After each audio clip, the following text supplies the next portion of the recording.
अस्सलाम वालेकुम dear students, welcome to the next part of the punctuations. और आज पंक्चुएशन हम आखिर से स्टार्ट करेंगे। आज का जो रूल है of the dash and hyphen. तो यहाँ आपको मैं एक सेंटेंस दूंगा and then we will move to the start.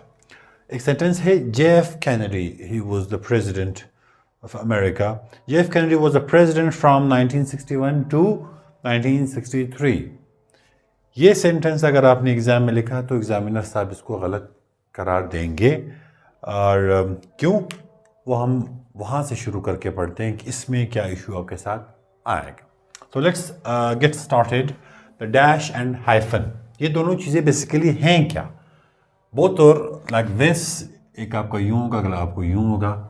ये जो एक लाइन लकीर छोटी सी आप खींचते हो, इसको कहा जाता है डैश या हाइफन। अब हम इन दोनों को समझेंगे ये एग्जैक्टली होते क्या हैं।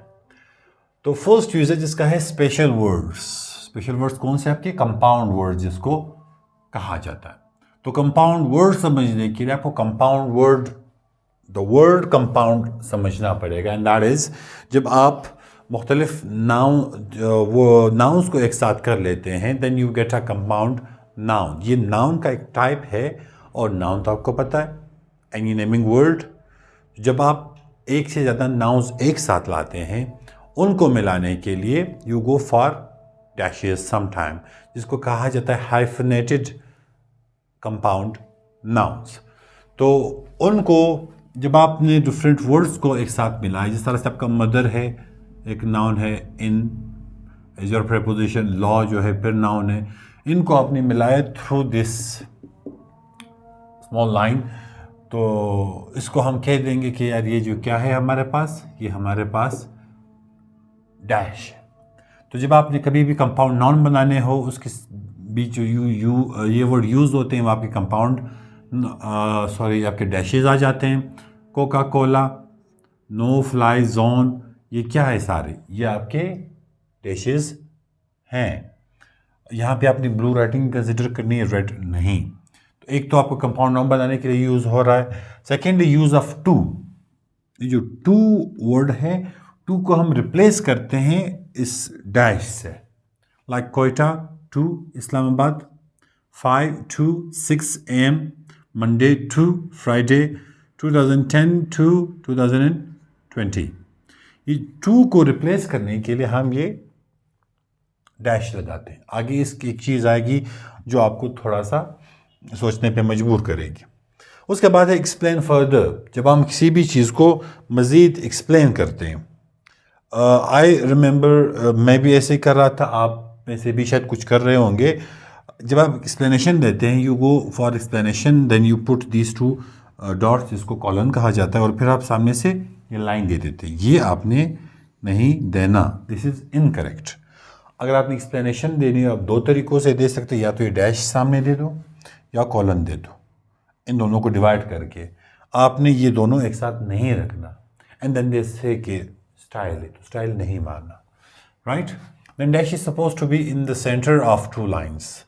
ये दो लाइन्स के सेंटर में होना चाहिए, यानी या तो यूँ होगा, let's suppose this is A, this is B, यूँ होगा। ये ऐसे नहीं आ सकता, आपके पास ये ऐसे नहीं आ सकता।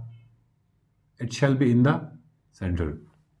ठीक है, अब आपके सामने मैंने 3 सेंटेंसेस लिखे हुए, दे बोथ और सेम सेंटेंसेस, बट इसकी डिवीजन जो मैंने की, यहाँ पे डैश लगाया, यहाँ पे कॉमा लगाया, और यहाँ पे उसी को मैंने पैरेंथेसिस में बंद किया। और ये तीनों जो है वो डिफरेंट मीनिंग हमको दे रहे हैं, सेंस दे रहे हैं। हम पहला वाला पढ़ते हैं। Keep remember, when you get any sentence like this, Allama Iqbal, our national poet, was a great philosopher. Same, Allama Iqbal, our national poet, was a great philosopher. Allama Iqbal, our national poet, was a great philosopher. सिर्फ ये science जो हैं, ये बहुत सारी चीज़ें change करता है। अब अगर आपके पास डैश बीच में आ गया, तब आप क्या करेंगे? इस डैश ने आवर नेशनल पोएट को यहाँ से अलग किया है और इसने यहाँ से अलग किया है। जब भी आपके पास ये डैश आएगा, इसका मतलब है this is the most important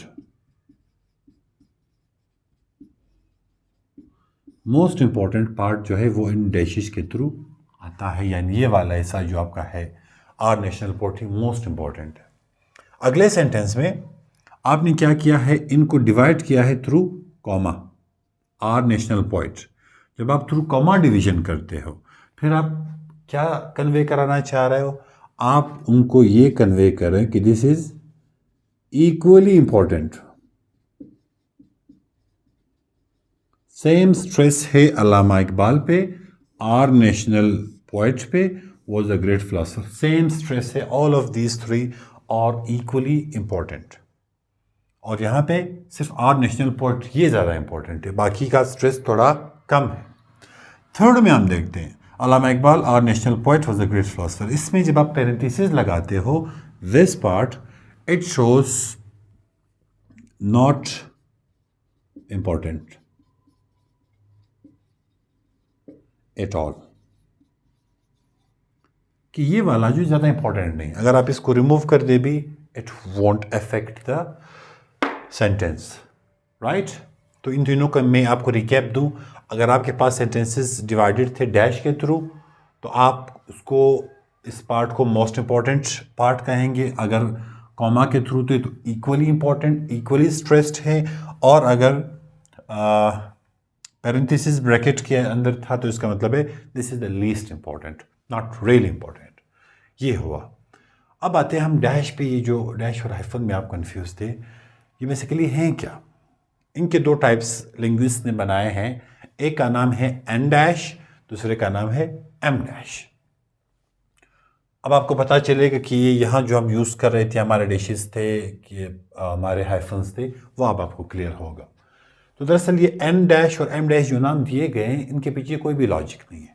सिर्फ इतनी सी बात इसमें है कि एन जो होता है वो कंपेरेटिवली शॉर्ट होता है और अगला कंपेरेटिवली थोड़ा लॉन्ग होता है, बस।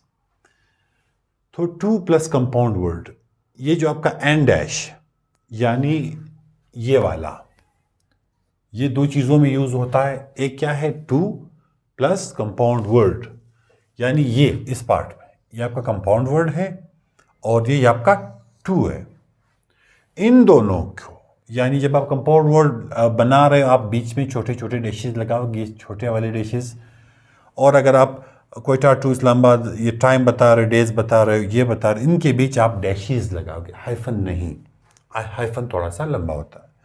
और एम डैश यानी थोड़ा लंबा वाला क्या होता है, वो पैरेंथेसिस के लिए यूज़ होता है। या आप एक्सप्लेनेशन दे रहे हो वहाँ पे आप दो, या आप यहाँ पे पुट कर रहे हो, तो अब उस रूल को जहन में रखते हुए आपका ये जो है थोड़ा सा लेंथी होना चाहिए, यूं करके पैरेंथेसिस के लिए। तो इनके लिए आप डैश यूज़ करेंगे और इस तरह पार्ट्स में you will go for the parenthesis. अब आते हैं उस सेंटेंस पे जिसका स्टार्ट में मैंने जिक्र किया था। इसको हम फ्रॉम और बिटवीन में भी यूज़ करते हैं। तो सेंटेंस को आप देखिए, JF Kennedy was president from 1961 to 1963।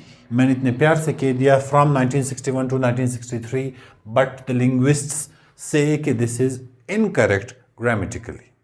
यहाँ पे मैंने क्या कहा, 2010 टू 2020, ये सही है। वहाँ पे क्या है, फ्रॉम 1961 टू 1963, ये गलत है। हाउ? वो ऐसे गलत है कि जब आपके पास सेंटेंस में फ्रॉम आता है उसको देखें, अगर फ्रॉम आया बिफोर डेट और डे, तब आप क्या करेंगे, इसको ऐसे नहीं लिखेंगे, ये डैश बीच में आप नहीं देंगे, आप इसको ऐसे लिखेंगे, JF Kennedy was a president from 1961 to 1963।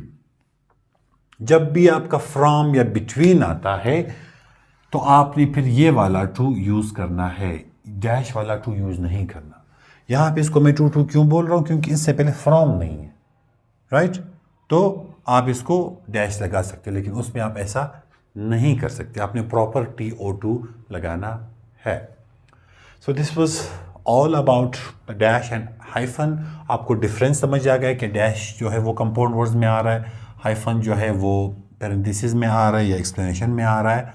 And उसके अलावा आपने क्या सीखा, डैश, कॉमा और पैरेंथेसिस की इंपॉर्टेंस सीखी सेंटेंस में, ये टू सीखा कि फ्रॉम और बिटवीन में क्या है।